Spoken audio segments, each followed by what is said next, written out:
아주 빠르게 우리는 해석이라는 거예요. 최고의 방어는 뭐죠, 여러분? 공격하죠. 뭐라고 하죠? 우리 파트장님, 굉장히 일관성 있으시다. 우리는 뭐다? 바로 답답하다라는 어떤 배경으로부터 그 사람의 행동을 해석하기 시작합니다. 여러분들과 함께 커뮤니케이션 과정에 대해서 진행할 텐데, 커뮤니케이션이라고 하면 여러분들 많은 활동들이 있잖아요. 메시지라든지 메일을 읽는 활동부터 시작해서 쓰는 활동들, 그 다음에 말하기나 듣기들이 있는데, 여러분들께서는 네 가지의 어떠한 활동 중에서 어떤 활동들을 제일 하루 중에 많이 하신다고 생각하시는지 잠깐 옆 사람이 한번 나눠보도록 하겠습니다. 오늘 여러분들과 제가 함께 다룰 내용들은 바로 듣기에 관련된 내용입니다. 커뮤니케이션 하면 많은 분들이 이제 말하기, 어떻게 하면 스피치를 잘할까, 어떻게 하면 상대방을 설득할까, 이런 이야기들을 생각하시는데, 갈등 상황에서는 어떻게 말하고 어떻게 듣는지가 그냥 중요한 부분이죠. 같은 이야기들도 그런 상황에서는 나에게 또 새롭게 나타나고 오해를 불러일으킬 수 있기 때문에, 오늘은 갈등 상황에서 어떻게 우리가 상대방의 긍정적 의도로부터 들을 수 있는지에 대한 이야기를 함께 나눠보도록 하겠습니다. 조영구 씨가 와이프의 말을 한 3번, 4번씩 거우 듣고 나서 똑같이 와이프의 말을 리피트하는 활동들을 보셨는데, 왜 조영구 씨가 와이프의 말을 이렇게 온전하게 듣기가 힘들었을까? 말하고 싶어서, 그렇죠? 또 있을까? 자기 생각이 너무 뚜렷해. 맞아. 자기 생각에 갇혀서 자기 생각이 되게 뚜렷해서 이해가 안 돼서, 듣기 습관이 안 돼서 자기 입장만 얘기한다라는 이야기들이 있는데, 똑같이 참고로 조영구 씨는 방송인이에요. 이분이 가장 많이 하셨던 활동 중에 하나가 바로 리포터라는 겁니다. 리포터라는 직업 자체가 시청자들이 궁금한 것을 대신 연예인에게 물어서 듣는 게 업인 사람이에요. 그런데 그런 조영구 씨가 왜 와이프의 말은 있는 그대로 듣는 것을 그렇게 어려워했을까? 돈을 안 받아서. 돈을 안 받아서. 그렇죠. 그런 답변이 나올 줄이야. 생각도 못했는데, 맞아요. 입금 전과 입금 후에 우리 리스닝이 달라지는군요. 좋은 의견 감사합니다. 왜 조영구 씨가 와이프의 말을 이렇게 있는 그대로를 듣는 걸 힘들어했을까에 대해서 이야기하기 위해서는 제가 요거에 대한 설명을 드려야 될 것 같아요. 여기 화면에 보이는 이미지 보이시죠, 여러분들? 자, 요게 뭘까요? 손가락이요. 또 다르게 볼 수 있나요, 우리가? 지시. 그렇죠. 또 뭐라고 볼 수 있을까요? 방향? 저기라고 알려줄 수도 있고요. 자, 요게 지금 무슨 색깔이죠? 누군가에게는 이게 살색이 아닐 수 있기 때문에 살구색, 어떤 분들은 막 누런색 이렇게 해주시던데, 중요한 건 얘는 똑같아요. 얘는 똑같은데 얘 뒤에 있는 배경을 뭘로 두냐에 따라서 같은 것도 우리에게 굉장히 다르게 나타나 보인다라는 겁니다.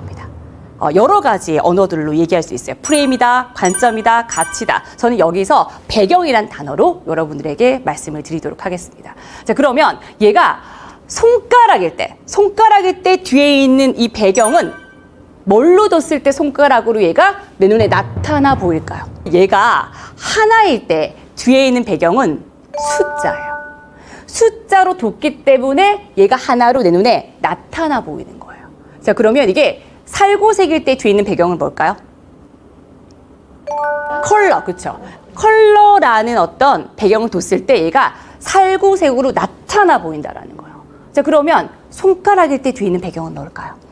맞아요. 바디, 사람 몸, 그죠? 이 바디나 사람으로 뒀을 때 이것이 손가락으로 내 눈에 보인다라는 거죠. 이게 어떻게 내 눈에 나타나 보이는지가 굉장히 중요한 우리의 듣기의 배경 중에 하나라고 보시면 됩니다. 사람들은요, 이런 배경이 어떻게 생기냐면, 어떠한 사건이 일어나면 그 사건을 있는 그대로 보지 않습니다. 아주 빠르게 우리는 해석이라는 거예요. 예를 들어서 여러분들 5시간 만에 결제하는 파트장님이 새로 왔어요. 그런데 이 파트장님의 결제건이 뭐냐면 막 수십억짜리 어떤 결제건이 아니라, 우리가 항상 교육 준비하면서 인당 3,000원짜리 다과를 이제 올리는 그런 거예요. 그래서 이번에도 30만 원 정도 결제 올리는 그 건인 거죠. 그래서 이제 팀장님한테 결제를 올렸는데, 이분이 5시간 만에 결제를 한 거예요. 자, 여러분들 빨라요, 느려요? 느려요. 여러분 자신 있게 느려요 라고 얘기를 하죠. 제가 이거를 신입사원한테 물어보면 신입사원들은 뭐라고 할까요? 빨라요? 또? 정상? 그 뒤에 몰라요라고 해요. 왜 그들은 몰라요라고 하냐면 여러분들은 왜 빠르다고 했냐면 과거의 나의 경험으로부터 이렇게 간단하고 라이트한 결제는 굉장히 빠르게 진행하셨거나 아니면 전에 있었던 파트장님이 결제 올리면 10분 만에 결제하시는 분들 있죠. 좀 느려도 30분. 근데 본사 가서 지금의 우리 팀에 없어. 그래도 1시간.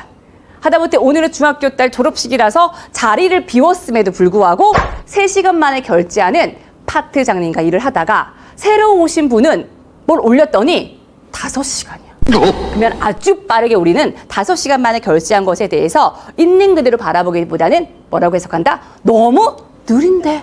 라는 해석이 자동적으로 아주 빠르게 온다는 거예요. 그런데 이것이 멈추지 않습니다. 이런 해석들이 다음번의 일에 영향을 미쳐요. 이번에는 혹시 또 5시간 만에 결제할까봐 찾아갑니다. 찾아가서 파트장님 저희 요거 항상 매주 만에 올리는 교육 운영 다과 비용이에요. 요거는 빠르게 결제 부탁드립니다. 오늘 주문 들어가야 되거든요. 라고 말까지 하고 왔어요. 그런데 파트장님이 또 5시간 만에 하는 거야. 자, 그럴 때 여러분 이제 너무 느린데라는 자동 해석을 넘어서 더 강화된 해석이 올라오기 시작해요. 이때쯤 되면 어떤 해석이 올라올까요? 진짜 왜 내 것만 이래? 일 안 하나? 아, 놀고 있나? 가끔 가다가 이렇게 굉장히 긍정적으로 해석하시는 분이 있어요. 어머, 우리 파트장님, 굉장히 일관성 있으시다. 이렇게 뭘 해도 따박따박 5시간 만에 결제를 해주시네. 아, 약간 예측 가능한 사람이네. 그럼 내가 요때 결제 받고 싶다면 어떻게 한다? 아, 5시간 만에만 결제하면 되겠는데? 하면서 굉장히 긍정적으로 해석하시는 분들도 계실 거예요. 자, 이런 일들이 우리가 한 3번만 반복되게 되면 이제 그때부터는 그 사람을 있는 그대로 보지 않습니다. 그 사람의 머리에 뭘 단다? 그렇죠. 꼬리표를 달아요. 저 인간은 답답한 인간. 그때부터 그 사람의 행동을 있는 그대로 보지 않고 우리는 뭐다? 바로 답답하다라는 어떤 배경으로부터 그 사람의 행동을 해석하기 시작합니다. 그래서 두 직원이 걸어가면서 얘기를 해요.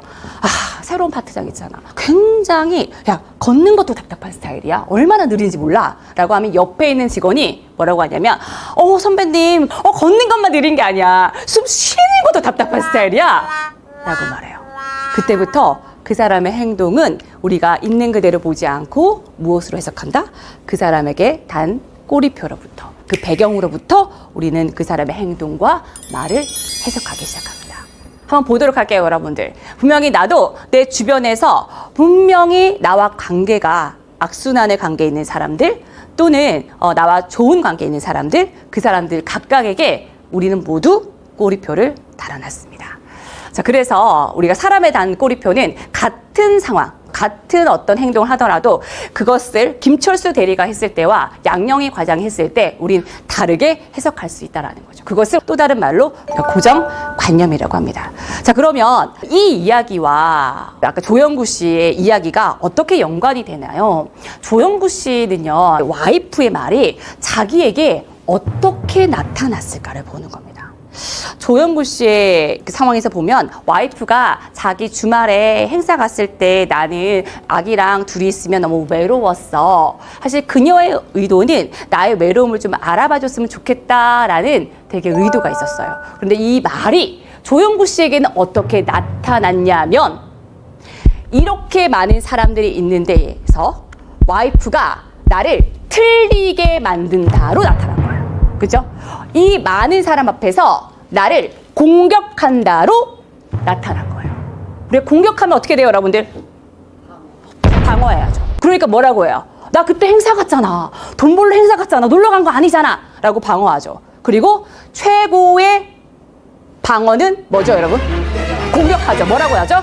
바로 야, 내 돈 벌어 주잖아. 왜 도서관 같은 데 가? 에버랜드 같은 데 가? 라고 하면서 최고의 방어인 공격을 합니다. 그런 상황에서 본다면 조영구 씨가 왜 저렇게 와이프의 말을 못 듣고 자기 입장만 얘기를 하지? 라고 봤을 때 그 말이 있는 그대로 듣지 못하고 어떻게 들린다? 바로 자신을 공격한다로 나타났기 때문에 방어하는 커뮤니케이션을 할 수 있었다라는 거예요. 그래서 갈등 상황에 놓인 사람들을 보면요, 우리는 의외로 상대방의 긍정적 의도를 읽지 못하고 자신에게 이것이 어떻게 나타나는가. 그런데 그것에 대한 배경은 사실 그 사람과의 관계에서부터 저희가 한번 겹겹이 쌓여온 꼬리표로부터 볼 수 있다는 겁니다. 그러면 강사님, 갈등 상황에서 상대방의 이야기를 좀 어떻게 들어야 하나요? 매 순간 그렇게 들으라는 것이 아니라 갈등의 상황에서 또는 갈등이 유발되는 상황에서 어떻게 하면 상대방의 이야기를 조금 더 그들의 긍정적 의도로부터 들을 수 있는 방법을 조금 알려드릴게요. 우리가